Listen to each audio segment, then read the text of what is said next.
Good morning, good morning, good morning, good morning to you. Good morning, one and all. I am so glad that you are here. You are here for another episode of Inspire. I know I've been gone for a minute. I know. But I am back today. I've been kind of moving, taking care of some things. I moved to Ohio. I'm in school. So shout out MTSO, Methodist Theological School of Ohio. So I'm here on campus in the woods, y'all. Went walking today with some of my brothers and just saw the dew and walked through the grass and walked on the farm. And if you know anything about me, I'm Brooklyn down to the socks. I'm a city girl. So this is brand new for me being out in the midst of all of God's creation. Amen. So welcome again to another episode of Inspire. I see you coming in. I see you. Hey, Chuck Hunt. Good morning to you. Hey, Nikita. Good morning. Allie. Hey, sis. Good morning. Tiffany Duncan. Good morning. Good morning. Listen, I want you to do me a favor and share. It is an important conversation that we are having today. And I was sharing with my guests earlier before we went live that as a Black woman, as a same gender loving woman, and as someone who has survived a suicide attempt and also has dealt with suicidal ideation, it was my responsibility for us to have this conversation today about suicide prevention, suicide awareness in the Black and the Black LGBTQi community. And so I know that there have been many conversations that have taken place throughout this week. And so, Inspire needed to do it too. And so I'm so grateful for our guests that at the last minute, I'm just like, can you come on?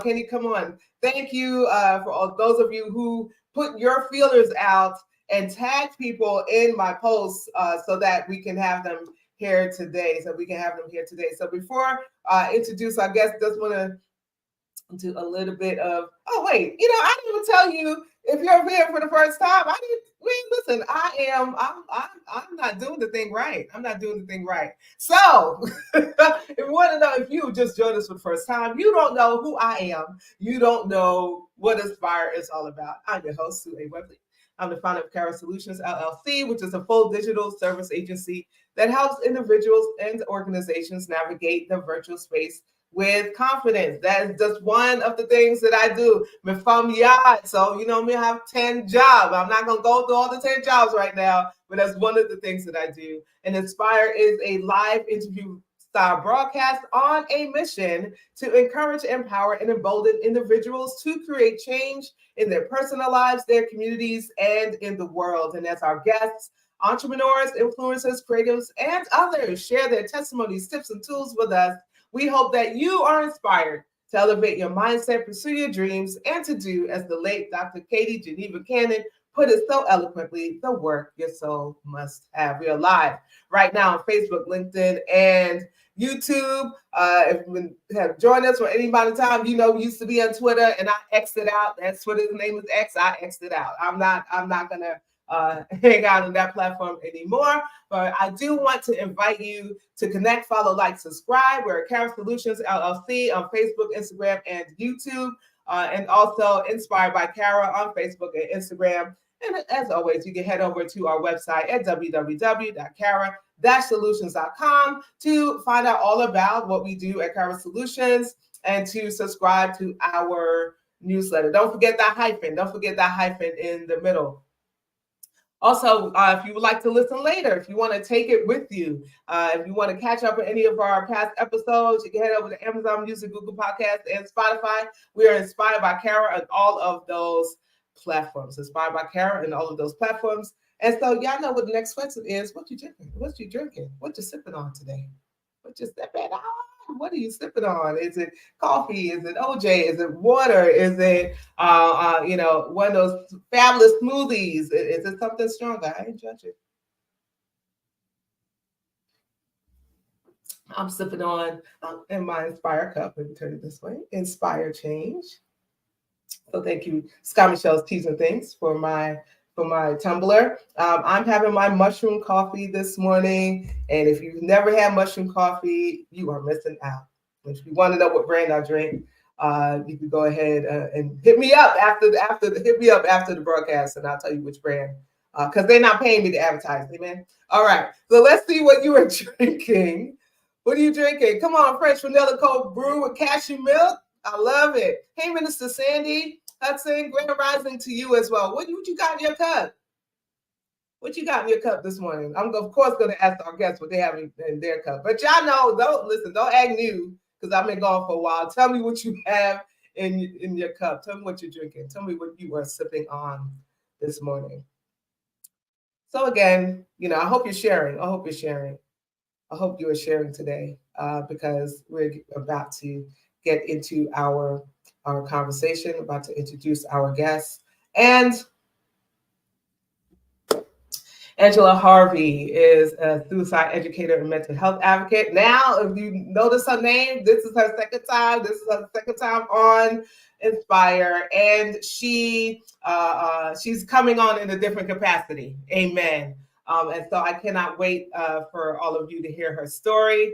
Also, Jared Keller, who is a mental health advocate and human rights campaign senior and the Human Rights Campaign senior press secretary, and Jada Carrington, who's a youth and young adult mental health advocate. And what you don't see here is Jackson Flynn, who is in the back, and Jackson is going to come on and share his story with us. And we're not going to have a video as I normally do because I want to make sure that time.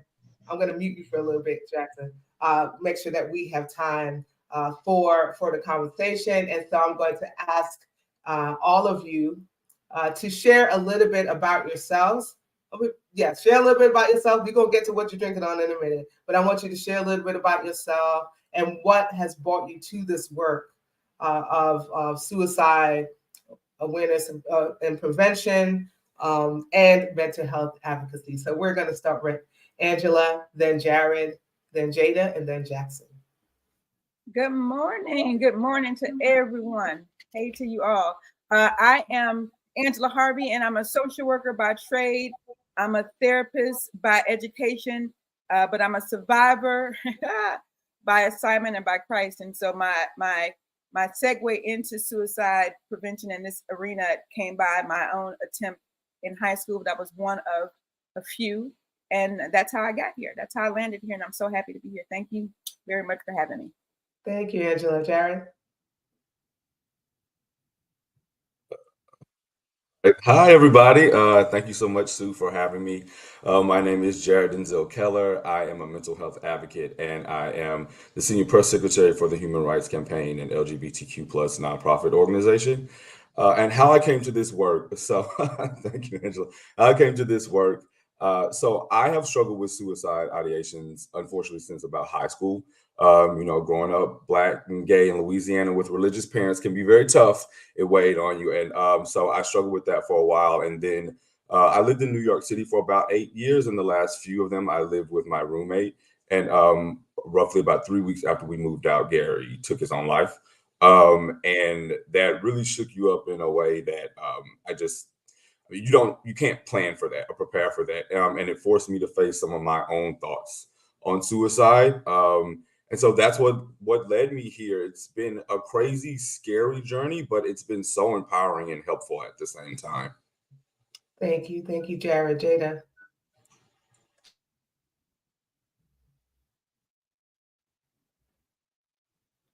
Oh, we are muted.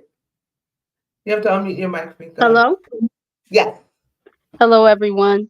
I'm a youth and young adult mental health advocate. That started because in high school, I started struggling with my mental health. I didn't know that then, but along the way, I learned what mental health issues was. I struggle with depression, anxiety, self-harm, and suicidal thoughts. I've never said I am a suicide attempt survivor, but that's exactly what I am. This is the first time I'm saying that, so I just thank God that I am supported by a group of people. But yeah, I started advocating through my struggle. And once I found out that I'm not the only one who feels that way, people just not talking about it. And I'm like, oh, I have to be a voice, especially for the young people who don't feel like they have one or have been ignored. So yeah, that's what I do. Thank you so much, Jada.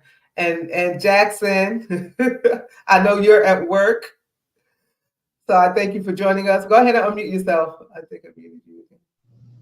Hello, y'all can hear me? Yes. All right. Hi, I'm Jackson. I am, like she said, I am at work right now, so I'm gonna try to make this quick. I'm sorry. So I would say my whole life struggled with mental health issues. Once again, not aware of what it was at the time. And then being trans identified, growing up, father, Black Baptist preacher, minister, pastor, mom, first lady. It was a lot to take in. In my own struggle, I would say I'm here now because of, out of all the attempts that I have done, I should have been gone. And by the grace of God, I'm still here right now, never knowing why. And when Minister Sue Webley hit me with the invitation, I said, this is my time to say something. Maybe something can make a difference to somebody right now. So I just hope I can inspire somebody in this little discussion group today. Thank you so much, Jackson. If y'all know Jackson, Jackson's my spiritual son. And so I'm grateful that Jackson is coming to hang out with us today. And I meant to put this banner up. Listen, this is going to stay up. So if you need support, if you know someone who needs support, want to make sure that you know that you can call or text 988, or if you want to chat, you can head over to 988lifeline.org. That is the national, or it's the international now, but I know it's the national suicide prevention line. So that's going to stay up throughout our discussion today. What are you sipping on? What you got in your cup, y'all? Anybody could come. Come on. I got the old fashioned water, but check out the cup. Got my jug of water. Take the glasses off and go to University. Come on, let's go University. What you got in your cup, Jared? I'm drinking coffee. It's 10 on a Saturday morning. So yes. I thought this was more appropriate, right? Right, exactly why. So we're thinking a lot, Jared, because this is why I wore my Love is a Livable Theology shirt. Right. So shout out to Shaq, Reverend Shaq, Pastor Shaq, and her Imago Dei line, and this is where I got this shirt from, and I'm so grateful for her. And if anybody wants the link, I will post that link a little later on. What you got? What are you drinking, Jada? Got my jug of water. Come on, jug of water. As Angela said earlier, we have multiple cups. Water is good for you. I need to drink more of it. I know. Go ahead, Jackson. What you drinking? You got something in your cup? Are you drinking anything? I have nothing that I'm sipping. I had coffee earlier this morning. I have nothing right now. I apologize. All right, listen, that counts. You still had something. You sipped on I had something, and that counts.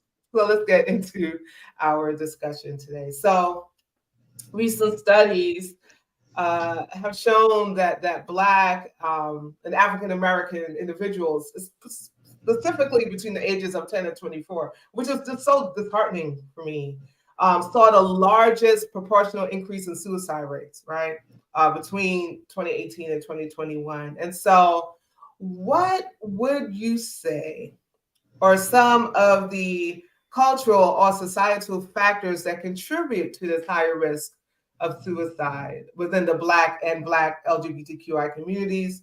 And how can we address these factors? Before, I'm going to have Jared go first with this, but before that, I want to just kind of, I mean, I don't think I need to give an explanation, but I wanted to be clear that we are talking about not only the Black community, but the Black LGBTQi community. I would love to have just said Black community and it all be inclusive, but we know that some folks don't feel that the Black LGBTQI community kind of is a part of the Black community, right? We don't believe that all Black lives matter, basically. And so I wanted to give that distinction. We are talking about both the Black community as a whole and also the Black LGBTQi community. So, Jared, what are some of the cultural societal factors that contribute to this higher risk of suicide? Well, first of all, I do want to thank you for putting up that distinction because, as we know, there is a distinction between those two groups. As sad as that is, that's the truth. Um, I want to say one of the biggest ones is that as Black folks, we're taught to always be strong, like 24/7. Like, no one is strong all the time, but you're taught that. So when you do have a moment of feeling like you're weak or feeling like, hey, I may be struggling with thoughts of not wanting to be here anymore because of that narrative of having to be strong all the time, you're not going to open up about that. You're not going to admit that weakness and tell someone, hey, like, I'm considering taking my own life. And that's what I felt happened with my roommate. Like, he didn't feel comfortable to be open and talk about it. And because of that, he succumbed to it. I used to think about that all the time. I struggled with a lot of guilt after he died because I was like, but what if I had been more open about my own struggles with it? Then maybe he would have felt more comfortable and he might still be here. Like, obviously, I'm not going to put all of that on my back, but there were definitely parts of me that thought that felt like if he didn't have this feeling of needing to be strong all the time and could talk about it a little bit more, maybe he'd still be here. And so the best thing I can do that we can do to combat that is to just talk about it more. Now, I'm not saying if I come up to you and say good morning, you have to tell me your life story. I understand that. But like, just in conversation, being a little bit more open, feeling a little bit more comfortable talking about things that are considered taboo, especially within the Black community, but just feeling more comfortable talking about things that you are often told not to talk about and to hold close to your chest. And I know that won't fix all the problems, but it will make us understand better the human connection. A lot of us are all struggling with the same things. We just don't talk about it. Yeah. Thank you so much, Jared. Your thoughts, Angela? Well, I absolutely know, being that I'm the old head probably on the call. I've been doing this for years, and I can remember back in the day me being almost boastful to say that our people, my Black LGBTQ folks, weren't people that went down like that. We were the people that showed up or could persevere. Not that we weren't ever weak, but that we could persevere. And I think that some of that big shift came during social media.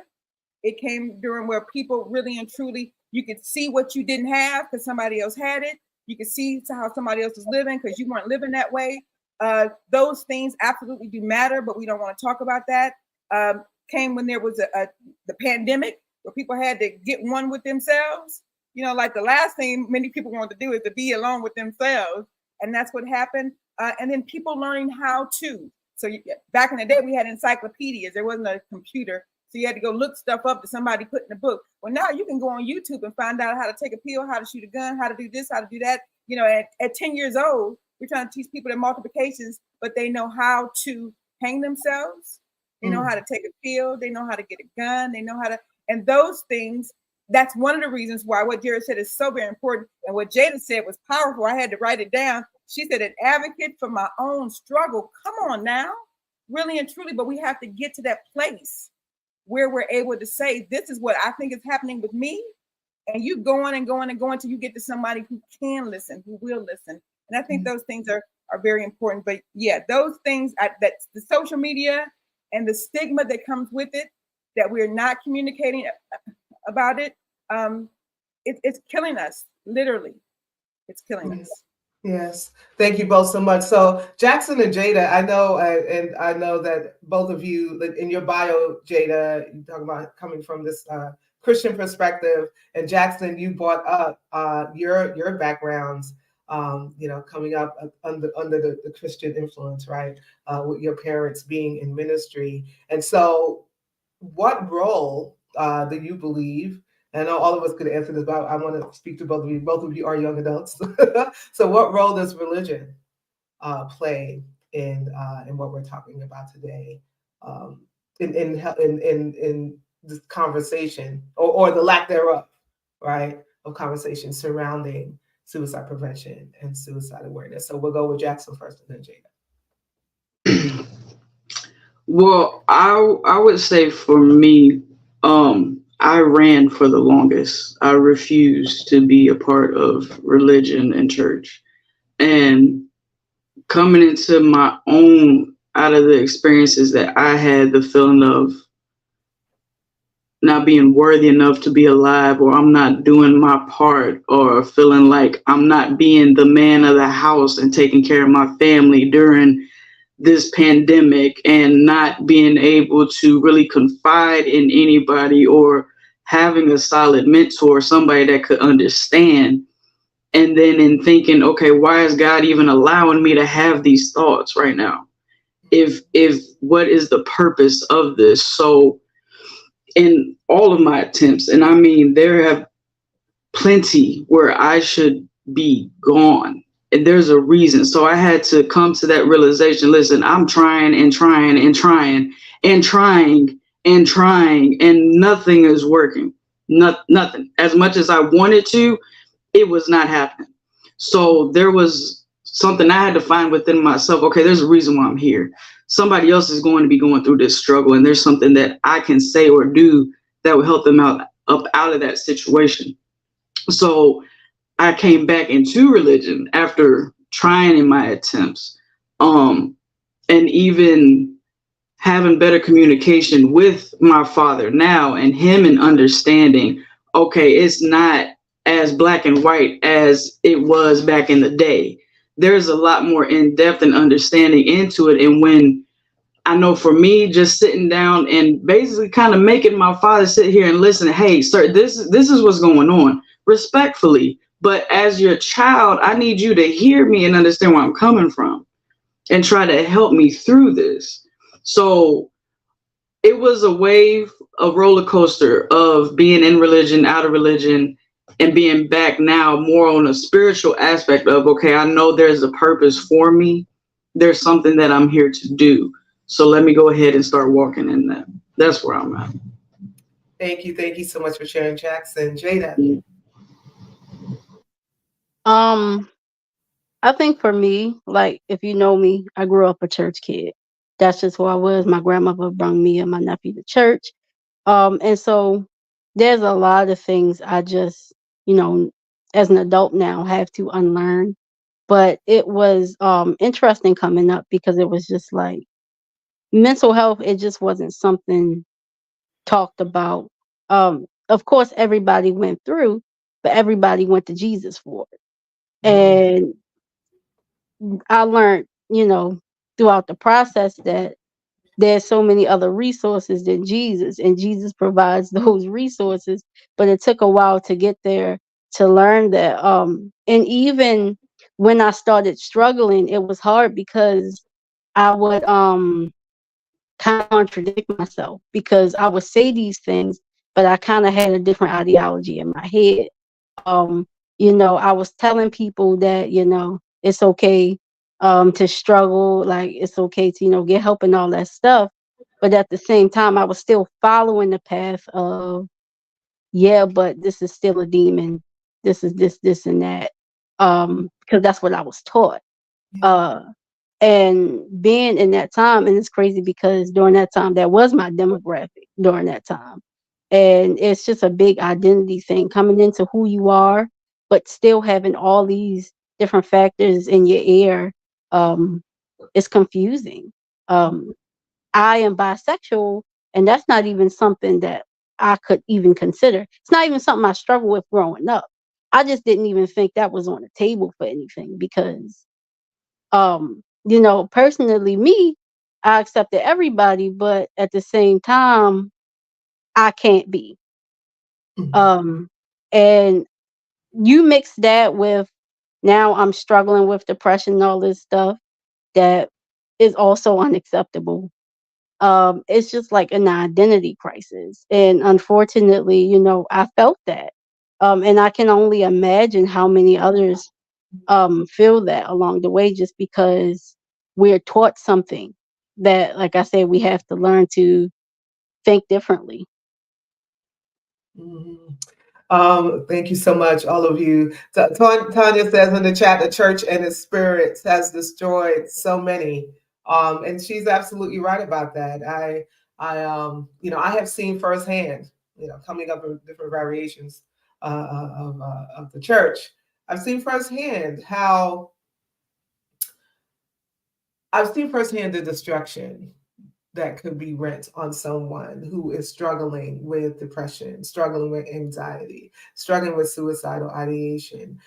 They make it a matter of, oh, you have a lack of faith. You're not praying hard enough, right? You're not, or it's a spirit that needs to be prayed out, right? And they completely gloss over this faith without works being dead. Yes, have your faith, but the work is going to therapy. The work is getting help. The work is taking your medicine, right? That's the work. Faith and work, they work hand in hand, right? And too often the church wants to separate what they call spiritual and what they call secular. They don't want to go, or science, right? They have an issue with science. Well, if you believe, right, that God created everything, spoke things into being, right? Form things with God with their hands, then you also, why would God have not given humankind the intelligence to practice medicine and to create things that can help us get through some of our most challenging times? So yeah, my critique of the church, even as a clergywoman, I critique the church a lot. What? Yes, she says, what is small God that fails to provide provision? Therapists and medication are provisions. Amen. Amen.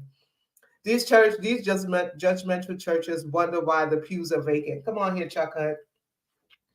And thank you all for your comments. Thank you all for your comments in the chat. It's certainly adding to the conversation. And thank you, all of you, for sharing. So there are some unique challenges, right? That the Black community and the Black LGBTQi community face, right? These systemic barriers in accessing mental health care. So it goes beyond the taboo, or it goes beyond, hey, I can't talk about this. I don't want to look crazy, right? I can't be crazy. I can't have this challenge. There's also barriers in accessing adequate mental health care, right? So why do you, in your opinion, and we will begin with Jada for this, why do you believe that these barriers exist? And what are some measures that can be taken to ensure equitable access to support services and resources? I think a lot, because these are minority things, and I think that people make kind of laws and resources for the majority of people. And if it doesn't really, it's like, yeah, we're struggling, but if it doesn't really affect most of the people, it's just like, oh well, it isn't really an issue. Um but of course we know it's an issue, and it's becoming more of an issue. I think how we can help it, I think leaders, anybody who can provide support or change status or anything like that, I think they really need to connect with the communities at hand. Sit in a meeting, ask, poll the community, whatever it is you need to do to really get familiar, because it's still, people don't know about it. And what they do know, they kind of just shut off. Again, because if it's not benefiting them or profiting them, it's not really helpful. So I think that, especially I think as a Black community, really, as a Black community, a part of the LGBTQi community, we need to have leadership in place. We need to be representatives, because we know what we need. So we just need more of it. Thank you, Jada. Angela. Well, my thought about that is one of the things that I said in the post is that we would be talking about suicide prevention, and that all of us have the ability to be prevention specialists. Because many times, again, when I talk about a body, someone to listen, someone to hold space with, someone to inquire, someone to notice, someone to see you, all of those things matter to someone whose life is hanging in the balance. So it doesn't have to be that they have to get to me, a therapist or an advocate with Jared, or with someone who's done it with Jada. You could have someone who could just listen to you. And it sounds so very simple, but it's something that we are still, especially in this day and age of social media and texting. I belong to a group of women who are over 50 years old, and they made a decision that we were not going to gather during the holiday season. Wait, I live by myself. I go days without human contact. What do you mean we're not going to meet? That's not the time for you not to meet during the holiday season. And then we got together a text thread so that people could check on each other. No. I come from a place where, guess what? People checking on me look like them sending me a heart emoji with some praying hands while I'm sitting in the floor contemplating stabbing myself. That's not checking in on me. We have to hear voices. We have to see people. And those things have become barriers when people don't see you, they don't hear you, they don't respond to you. I no longer post my life on social media because people think they know me because of what I post. So in my head, you don't know what's happening in my world unless you call me. And so those things, and all of us have the ability to do that. All of us have the ability to do that. If I didn't have a business, I would shut it all down. Mainly because it was bothersome to me that I had people, I know at least 1,000 people. There would be nowhere in the world, and everybody would have said, oh my goodness, I had no idea. I just talked to her. Well, no, you didn't just talk to me. And I think I posted on social media, paying your last respects when I'm quiet and dead is not respectful to me. You pay your respects to me now. Well, I'm alive. Come see about me. Those things are important, and they become barriers that we don't talk to each other. We don't see, and we don't manage well. Yeah. Thank you so much, Angela. Jared, do you have anything to add? Yeah, well, I mean, this is a surface barrier, but therapy can be expensive. And sometimes I'm broke and I can't afford to go to it. Like, it's hard to access these resources, especially when you have a community like the Black community that historically has been disenfranchised. Like, sweetheart, I'm trying to put food on the table, pay the light bills, all these other things. Usually going to a therapist is like the last thing on your mind. I have 15 other things to worry about. And it sucks, but that's just the truth. You have to sometimes make an effort to look into resources. Like, there's a church in Harlem, First Corinthian Baptist Church, and they used to have this thing through the Hope Center. They would offer you mental health services. I think you could go up to 10 of them with a licensed therapist, which was amazing. But that's not always the norm. Sometimes it can be very hard to find these resources, and if you do, you can't afford them. So I think that's one of the first barriers. And then again, like what I said earlier, just us being open, kind of going off what Angela said as well, being open and talking with each other and checking in on each other. But if someone checks in on you, you got to do your part too. You got to be open to talking about it. Don't have me checking in on you all the time. You just like, I'm fine. If you're not fine, like, tell me what's going on. If you're in a bad place and you're struggling, like, say that. I can't know to help you if I don't know that you need help. Like, you have to be honest with yourself and say, I'm struggling right now, and this isn't good. One of the best examples that I give is of my father. My father is a Southern Black man. He is in his 60s, and my dad had his mother and his brother die within, like, I think 2 months of each other. And he was still with the whole narrative. I'm strong. I'm good. I remember telling him, go to a therapist. Like, Jared, I am strong. I don't need all that. I was like, Dad, you may not realize it, but I can see in the text and how you talk, you're different right now. I think a part of you is breaking. And eventually he did go to it, but he was stubborn as a mule, and me trying to get him to go to therapy, he just would not do it. So I think that's another barrier. Like, be honest with yourself, be real with yourself, say, hey, I'm struggling. And that's okay. Like, it's okay if you're struggling right now. You ain't got to be perfect all the time. Like, it is perfectly fine. But if you need the help, go get the help, sweetheart. Like, if your arm was broken, you wouldn't just sit there and be like, oh, I'm gonna wish it better. Like, you got to go to the doctor. Same thing with your brain. Same thing with your mental health. Wow. And so it makes me think about what you mentioned earlier, Jared, about it's taboo, right? This People don't want to talk about it because they don't want to seem weak, right? You said, Jared, that we're taught to be strong all the time, right? So folk don't want to seem weak. They don't, especially Black folk. Oh, I'm not crazy. I still hear people say that. Right. Oh, I'm not going to the therapist. I'm not crazy. Right. And so they don't know. How can we help individuals get to the place, right? First, how can we have to reduce the stigma, right, around mental health issues? And how can we help individuals get to the place where they are okay in saying, I'm not okay? Anyone can answer that. Well, let me jump in because I'm over here like, put me in, coach, put me in, coach. When we speak about, first of all, I think people have this misconception.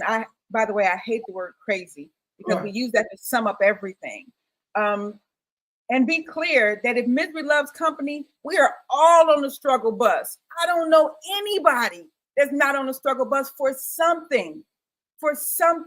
So if misery loves company, know that you're in great company. That's the first thing I had to go through in my head. Angie, it's not just you. And of course, being a therapist and being a motivational speaker, I've resuscitated lives and resurrected spirits and all that kind of good stuff. And here I am on the struggle bus. I'm driving the struggle bus. But I had to be clear that, Angie, you're not on here by yourself. It's a reason that we got a fleet of buses. That gets me to that. The other thing is people don't know what therapy is. They think there's a fear. Let's be clear. There's a fear. And I've had people very close to me to say, Angie, I don't want to. The first thing I ask my clients is to go in that closet and bring me that box they didn't put everything in. They'd be like, oh, no, Ms. Harvey, I'm not doing that. People are afraid that if I open that box, I'm going to get eaten alive. So talk about it. If I talk about it, that means I'm going to get succumbed by it. It's going to do me in. I had a client, some people that are reading my book, and one of them said, well, Angie, if you keep talking about it, it then appears as if you're playing the victim. Now, people think about that.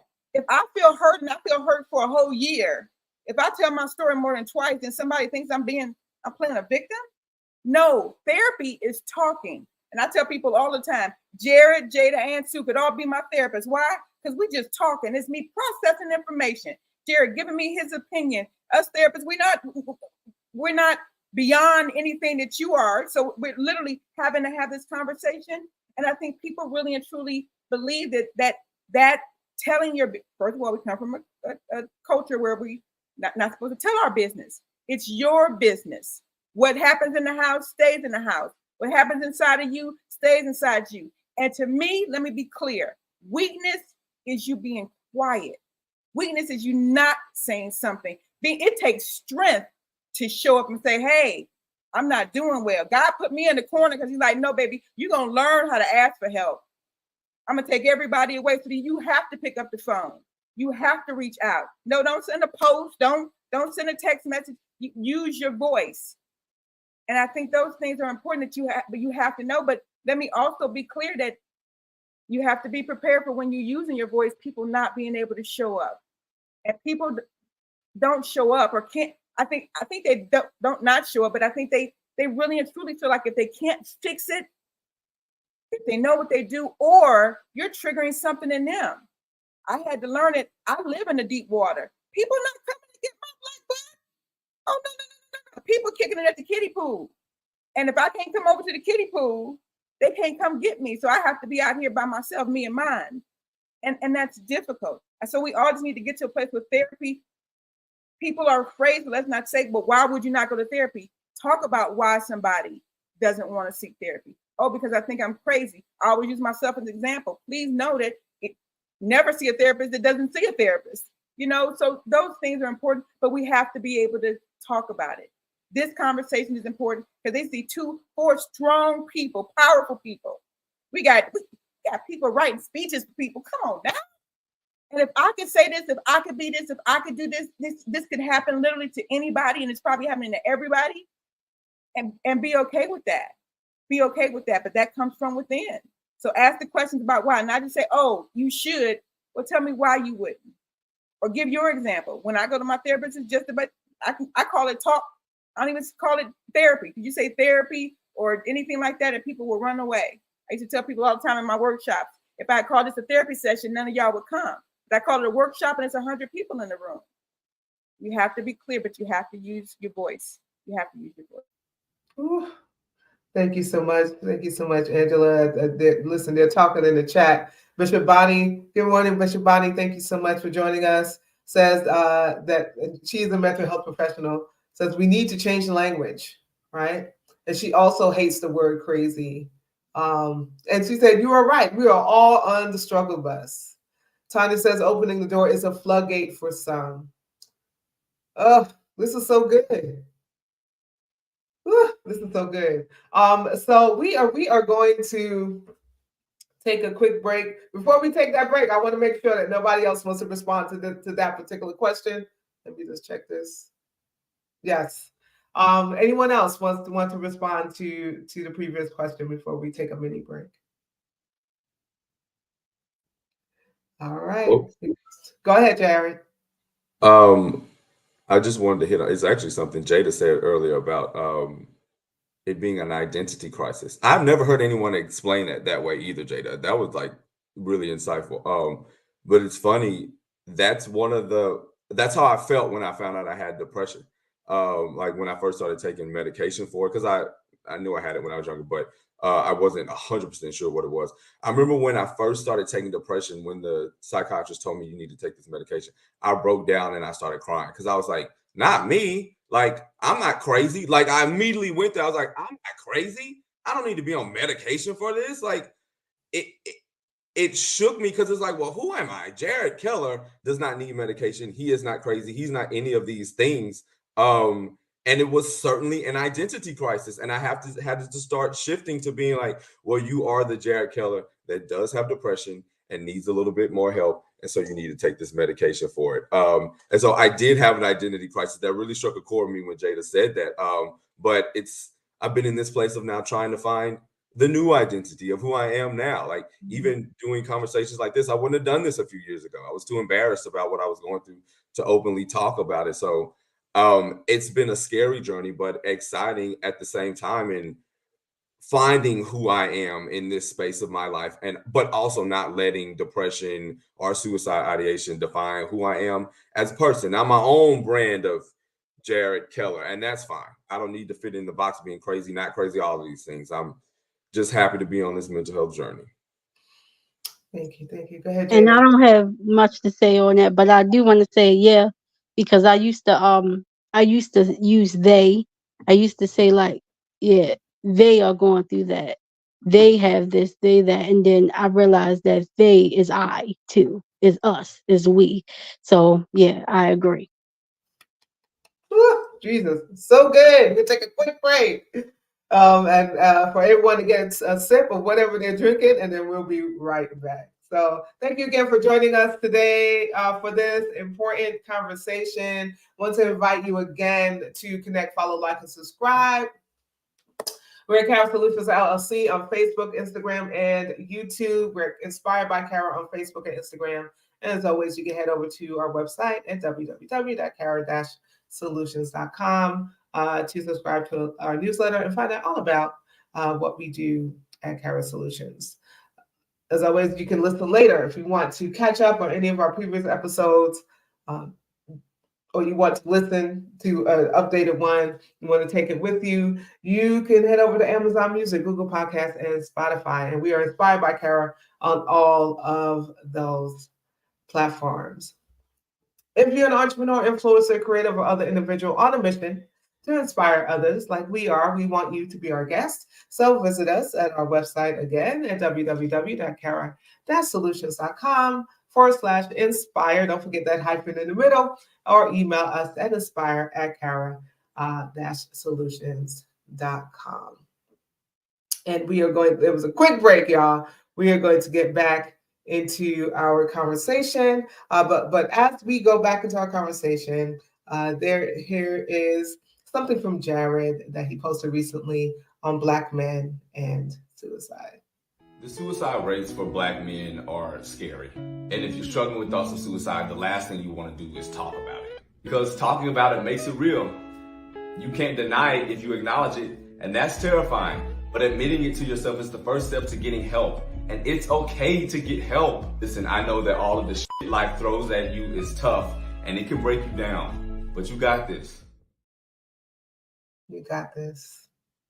Thank you so much. But I need all of you. And so, of course, when we end, you can all, tell people where to find you at. But I love all of your posts, Jared. I was just going through it last night, especially those ones where you're not even saying anything. You're just holding up like this, like you can do it, these affirmations. And it was just so powerful and so impactful. And so we certainly want all of you who are watching to support our guest today. Go over to the, follow them on social media, and listen, you're going to be blessed. You just go over, just follow them, and take a look back at some of their content and be blessed.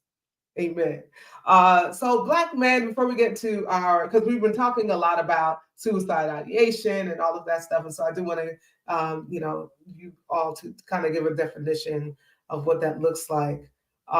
But Black men, it was really important for that we have a Black male on today, because there is this thing with Black men in talking about,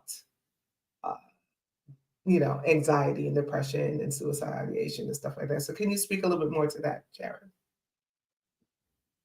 Yeah. I mean, again, going back to what I said, like as a Black man, you're taught to be strong, but I think going even deeper into that with being a Black gay man, I internalized a lot of things that other people said about me, my father, the church, school. I internalized a lot of that. And even if you're the most confident person, when you're hearing it all the time, you're saying it's bad, you chose this, it's wrong, all of these things, it will start to latch onto you, even then you don't fully believe it. Because I remember when I was a kid, I was like, I don't think I'm a bad person. But when you hear it often enough, you start to feel like that. You start to feel like something's wrong with you. And I think it changed from just kind of feeling like something was wrong with me into feeling very low and getting into a very dark place. I believe it was Jada said earlier that when she was younger, she struggled with depression, but she didn't know that's what it was. I didn't know that's what it was either. Like my coping mechanism is I would sleep, and I would sleep all day.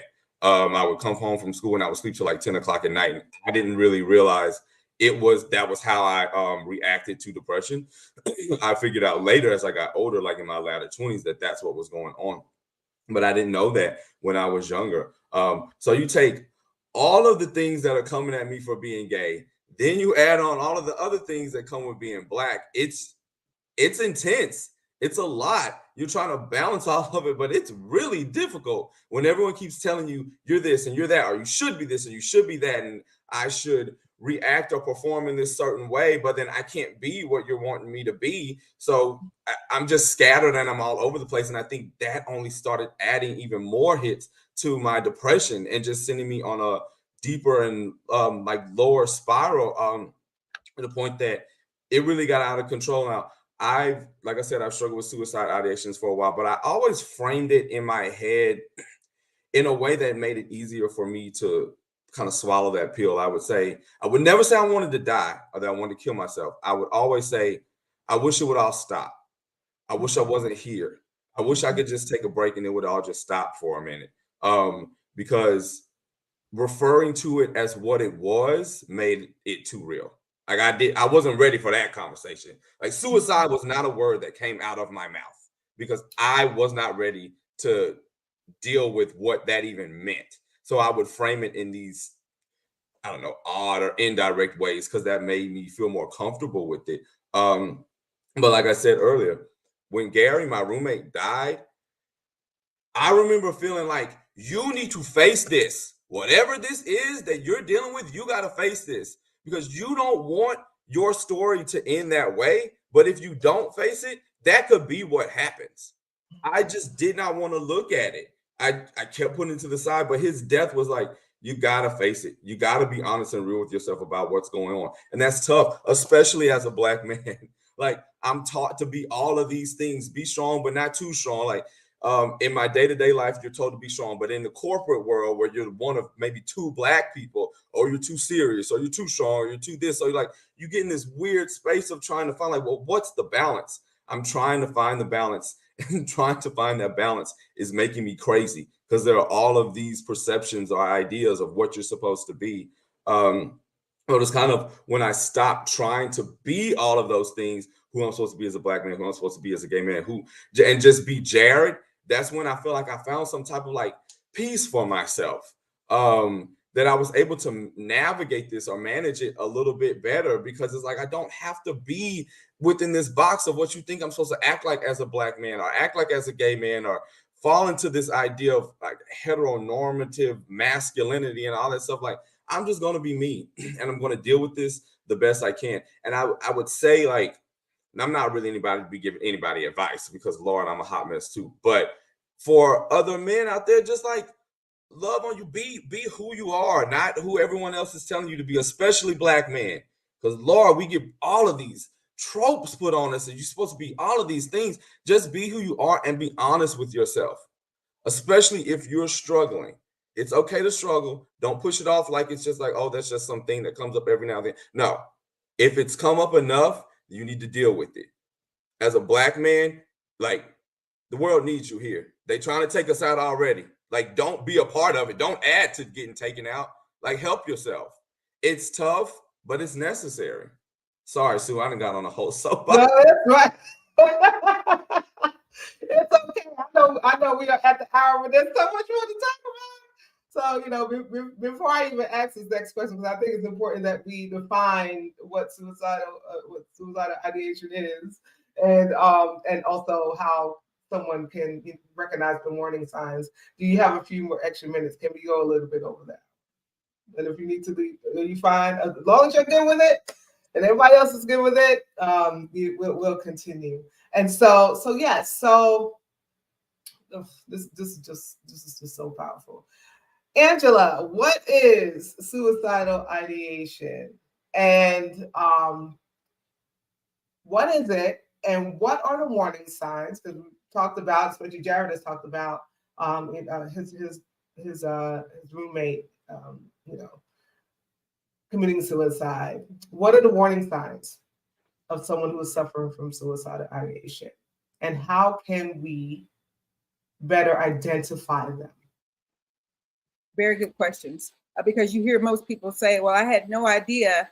And 9 times out of 10, when they start to think about it, I'm sure Jared, as he starts to think about it, any of us that know, when you start to think about it, there were things. But when you in your own stuff, you don't have the vision that allows you to see over here and see over here when you're in your own stuff. And I think the way Jared said it was so very powerful. It begins as a feeling of just wanting things to stop, just wanting not to feel, wanting not to have to go through something, wanting not to have to be present. I know for myself, when I got into my 40s, I would never attempt the suicide, but I begged and prayed to be out of here.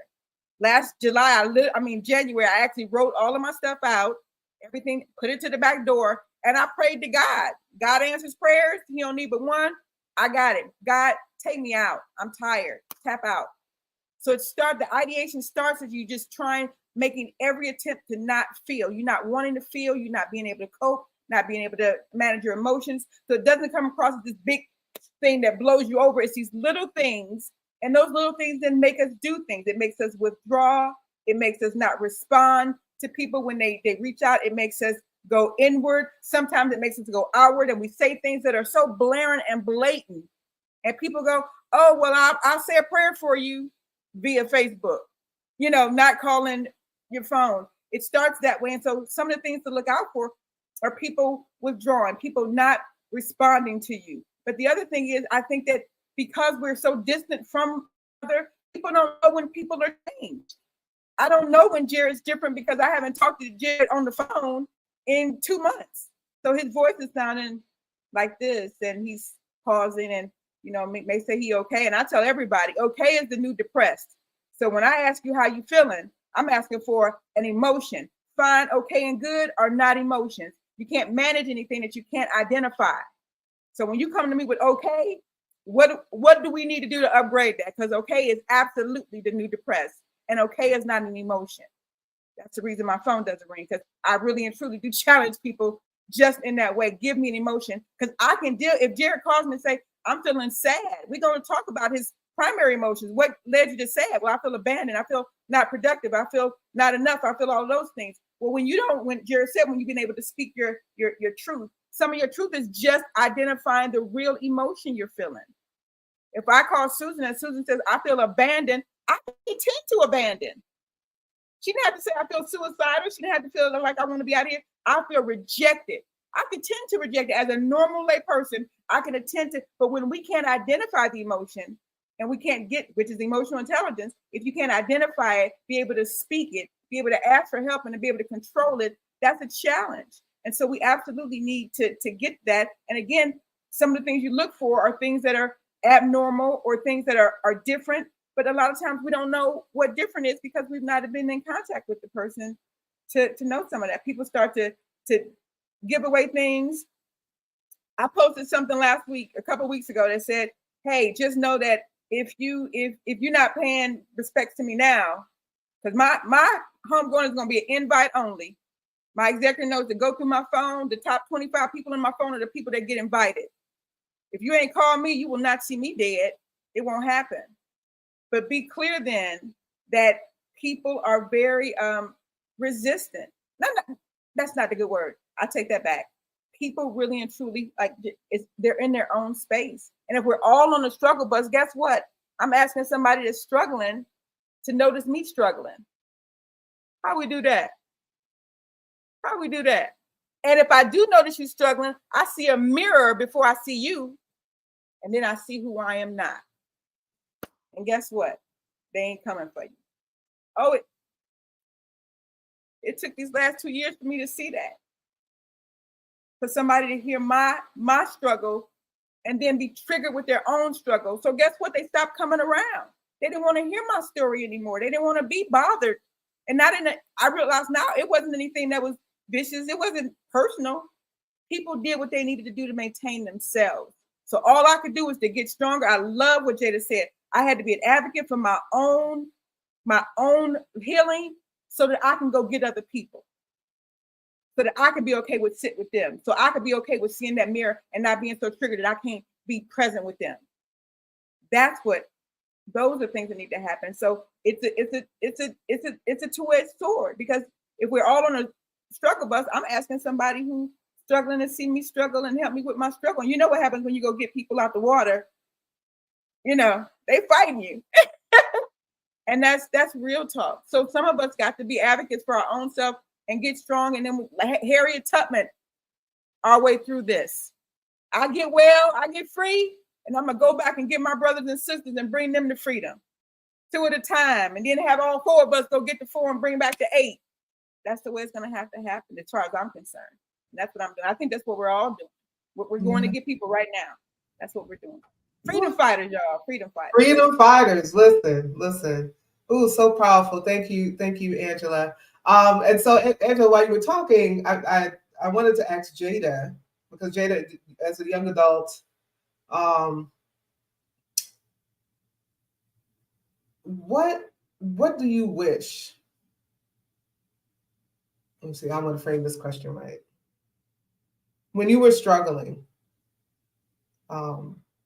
with suicidal ideation, what do you wish would have happened? Do you, or in terms of the community around you, right? What do you wish like somebody would have done in that time when you were struggling? I hope I'm asking this question right. Yeah. I just kind of wish it's simple, but that I knew it was okay not to be okay. I didn't know that. I didn't know I could talk about it. I didn't know, like personally, I didn't know that it was okay for me to struggle. I've never been the type to really speak on my emotions or really express how I feel, not because I couldn't, but I just didn't know it was okay to. And I just wish I would have known. I think it would have helped a lot of the problems I had. Yeah,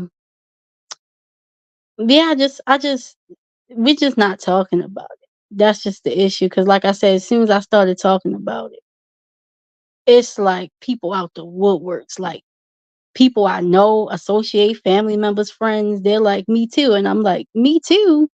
Why are we not talking about this? And so I just wish that we could have that conversation enough, get rid of this stigma, that Black people don't, because that's another thing I heard as soon as like I had a friend that tell me, when I remember when because I struggle with self-harm, um, they said, "Oh, that's a white person thing," and I immediately shut down and didn't say it to anybody else because I was ashamed, and I think that's the problem. Just too much stigma, too much silence.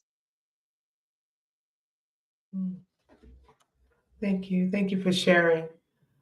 Jared, self-care practices play a crucial role in maintaining good mental health. So what are some self-care strategies that have personally worked for you and that you would recommend to others who may be struggling?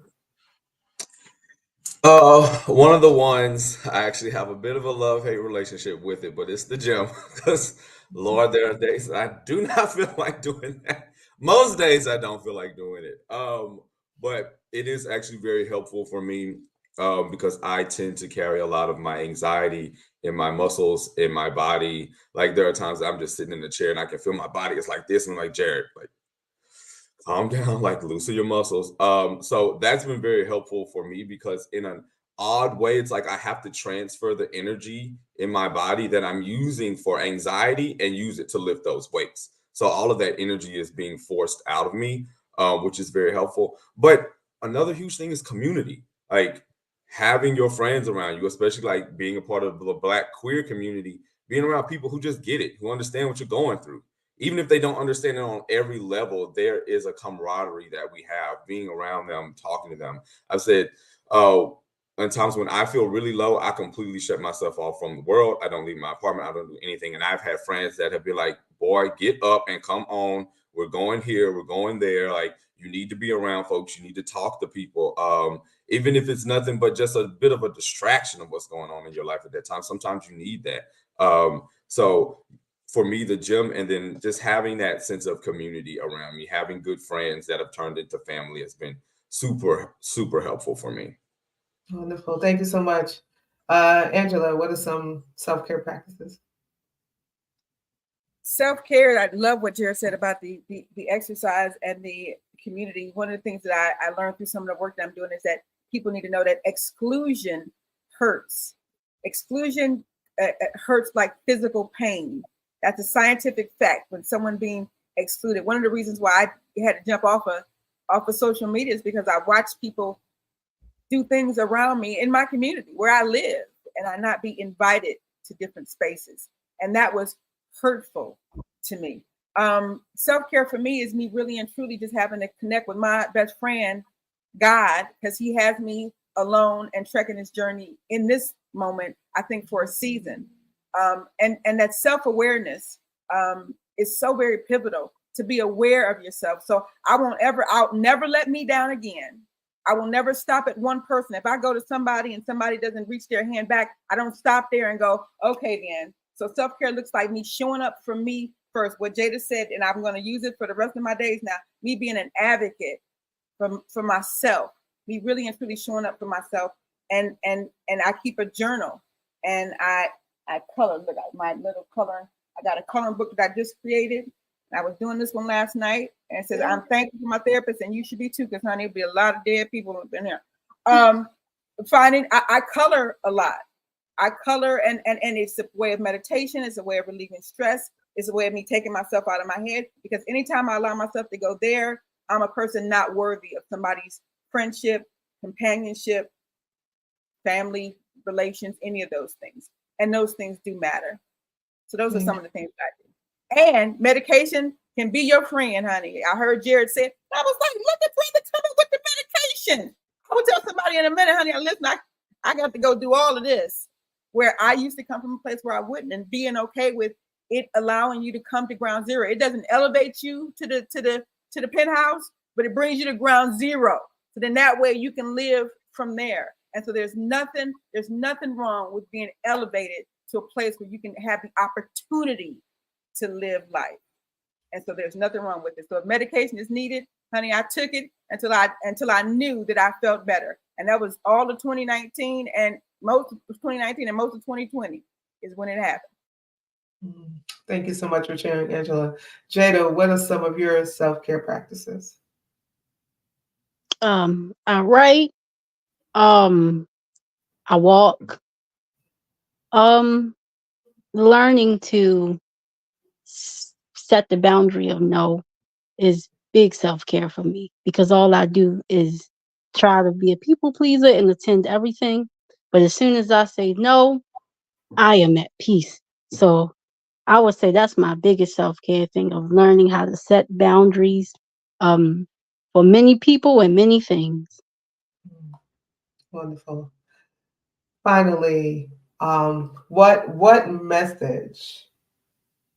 And so we'll start with you, Jada. What message of hope and support would you like to share with our viewers? You know, those individuals in the Black and the Black LGBTQi communities who may be struggling with suicidal thoughts or supporting someone who is. I would say that you are not alone. There's always somebody who can identify with what you're going through. Even if it seems like nobody can, there's a community somewhere that can identify and support you along the way. You're not crazy. There's nothing wrong with you. Um, you're just struggling, and that's okay. Just sitting with the thought that it's okay to struggle. Actually, the struggle is necessary. Um, and you will find out how to deal with it at some point, but just be comfortable with the idea that it's okay to struggle. Thank you, Jada. Angela. I'm going to piggyback off the youth. I love it. I love it. I love it. We wasn't that smart when I was that young. We didn't know all of that. I'm going to piggyback off of that and just simply say that the lessons are in the valley. I believe that. When I go to a place that is dark, like going down the sliding board, because I know that I'm going down there and I know that there's going to be valuable lessons that's needed for the mountaintop. And I refuse to leave the valley before I extract the lesson, because those lessons are needed for the trek back. And so please be clear that when you get past, because you can, know that you can get past it and attempt to look for those spaces and places where you can extract lessons about yourself, about life, and the things and people around you. And I think that will be invaluable to know that you're going to that place for a reason. Does that make sense? You're going to that valley for a reason. You're in this darkness for a reason. If nothing, to learn how to get to the light switch in the dark. Come on now, that part right there. Okay, let me. Oh my goodness. Go ahead, Jared. That was amazing, Angela.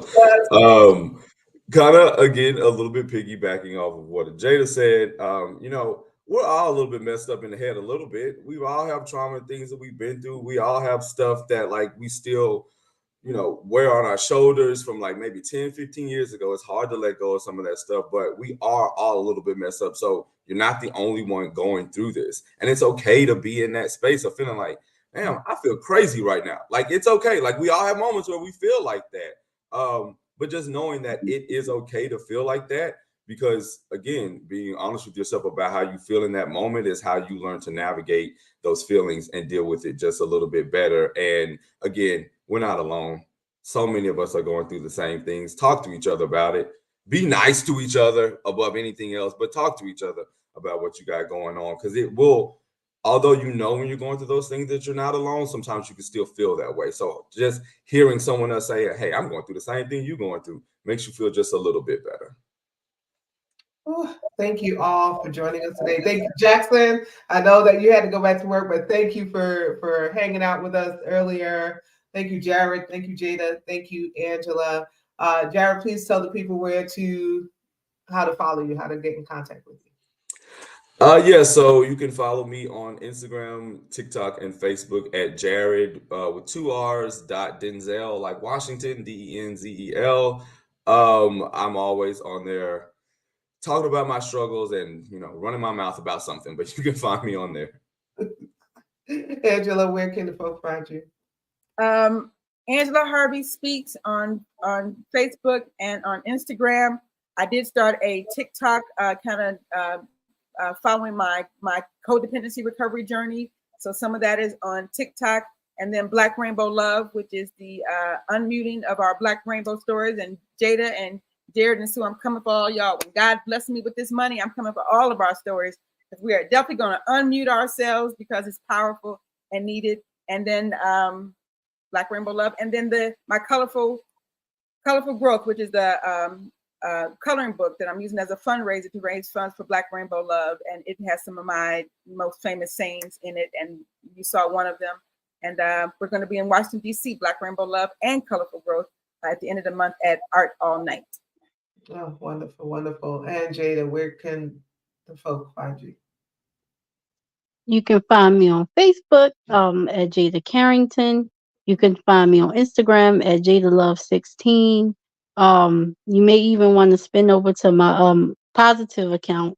It's called Life with No End. I've been kind of inactive on there, but I have a plan to start back on there. I post positive messages and post daily on that page. So. Wonderful.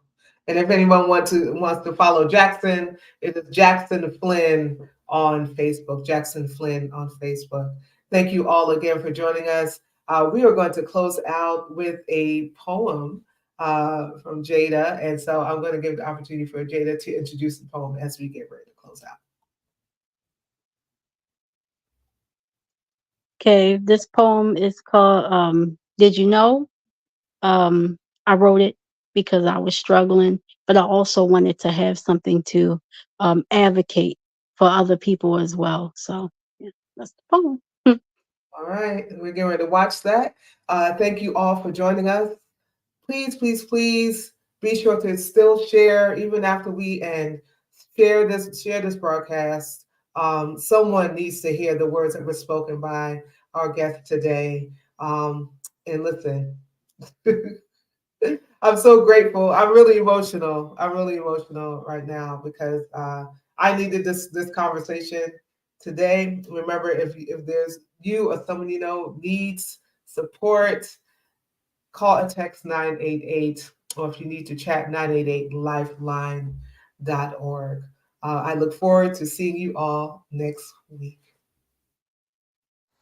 Did you know that every 40 seconds someone dies by suicide? I know it's heartbreaking, but by the end of this poem, someone will have taken their own life. The thing about being a mental health advocate is that I'm so busy learning the facts that sometimes it all just becomes fiction. Unreal and scary. Did you know that this is a very scary job to do? Did you know that it's an even harder job to do when you're broken? Broken people can't fix broken people, but I can't help but try anyway, even if it means getting hurt in the process. Now, I love helping people, but it's always so tough. If I had to describe how draining it is on a scale of 1 to 10, I would say it's a 1-800-273-8255. Did you know that's the number to the suicide hotline? Did you know that I have given out that number so many times that I now have it memorized? Or maybe I have it memorized because I knew that one day I would need it. Did you know there's been so many days that I needed it, I just never had the courage to call? Instead, I just sat in my pain and listened to the voices in my head. Did you know that I talked to God? Did you know that I talked to the devil? Did you know that both their conversations sound the same? I tried to tell you how I felt, and you told me to pray about it. So that's what I did. Did you know that I prayed for death? Did you know that sometimes death preys on me? Like a vampire going for blood? Did you know that depression doesn't stop until it gets your blood? Did you know that I used to cut myself? Did you know that I stopped? Did you know that I started cutting myself again? Did you know that I stopped? Did you know that every moment I'm not cutting myself is another moment I wish I was? Did you know that the urges never go away? I wish the urges would go away. Pain is not supposed to feel good. I just wish it would stop. Again, I tried to tell you how I felt. But I mean, who really goes up to someone and says, I want to kill myself? They call people like that crazy, psycho, mental, or mentally ill, or not wanting to kill yourself is sick. And just like depression is spread throughout your mind, did you know suicide stayed on my mind? Did you know that I thought about suicide more times than I thought about writing this poem? Did you know that this is not just a poem? This is my suicide note. And unlike Hannah Baker, I don't need 13 reasons why I'm not here anymore. My life is not a Netflix series. It should just be viewed at your convenience. Pay attention. I don't want you to have to hear this again, because the next time you hear this, I may not be the one reading it. Did you know that people hear this and still not say anything about it? Did you know that people never say anything until someone can't say anything anymore? Did you know that silence speaks the loudest? Did you know that silence is often deadly? Did you know that if more people talked about their problems, that more people would still be here? Did you know that if less people bash people about talking about their problems, that more people would still be here? Now, I'm not trying to blame you for anything, but I want you to get it. Did you know that people don't usually get it until it's almost too late? Like this poem turned suicide note? Now, suicide isn't poetic, but poetry is therapy. Did you know that therapy isn't a dirty word? Did you know that therapy could possibly be the remedy to cure you and me? And that if you get educated and learn the signs, you'll be able to read between the lines when you ask someone if they're okay and they tell you they're fine, instead of drawing your own conclusions. Did you know that all of this could possibly be the solution to making suicide less of a problem? Did you know that if you aren't a part of the solution, then you are the problem? I'm sorry you had to hear it like this. I never wanted you to have to hear it like this. But I wanted you to know. I needed you to know. And now that you know what you know, I have one last question. What are you going to do about it?